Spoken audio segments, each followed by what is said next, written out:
Македонија прва во регионот по странски директни инвестиции по глава на жител. Ова се очекувањата на премиерот според бројките кои се достапни заклучно со ноември 2024. Инвестициите лани надминаа 1 милиарда евра, а очекувањата се оваа цифра да се зголеми годинава, со влез на десетици инвеститори во Македонија. Месецов ќе се удри камен темелник на нова инвестиција вредна 25 милиони евра, а веќе паднал договор и за инвестиција која ќе дојде во април. Очекувам овој месец на една таква инвестиција со нови 200 работни места, околу 25 милиони евра инвестиција да се стави камен темелник, друга да се пушти во април месец и потоа некаде помеѓу март и јуни барем нови 5 инвестиции да се донесат одлука и да се фрли камен темелник или да се донесе одлука за инвестирање во земја.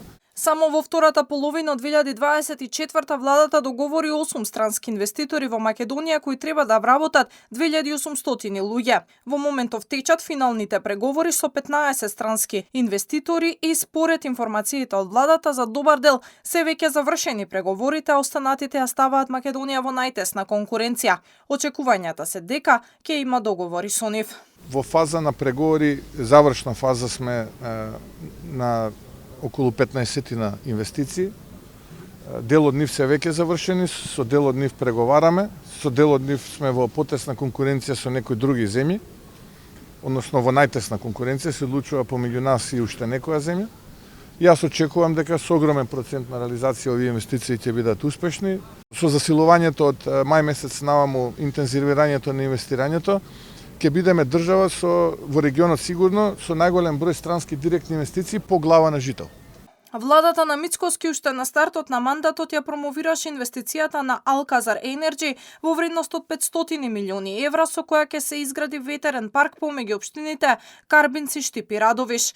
Лани беше договорена инвестицијата на Епсотех кои ќе изградат истражувачки центар во вредност од 20 милиони евра и ќе вработат 110 луѓе. Германската компанија БМЗ Груп започна со изградба на фабрика за производство на батерии во капацитет кој чини 65 милиони евра. Се подпиша и 2 договори за инвестициите на Brainchild. Германската Костал отвора нов погон од 50 милиони евра и нови 250 вработувања. Ада Бау International ќе вложи 7 милиони евра. Во зоната во Кичево пак компанијата Авеста ќе вложи 40 милиони евра и ќе вработи 600 луѓе. Американскиот Ваптек, кој веќе е присутен во земјава, ќе ја прошири инвестицијата и ќе произведува сопирачки за шински возила.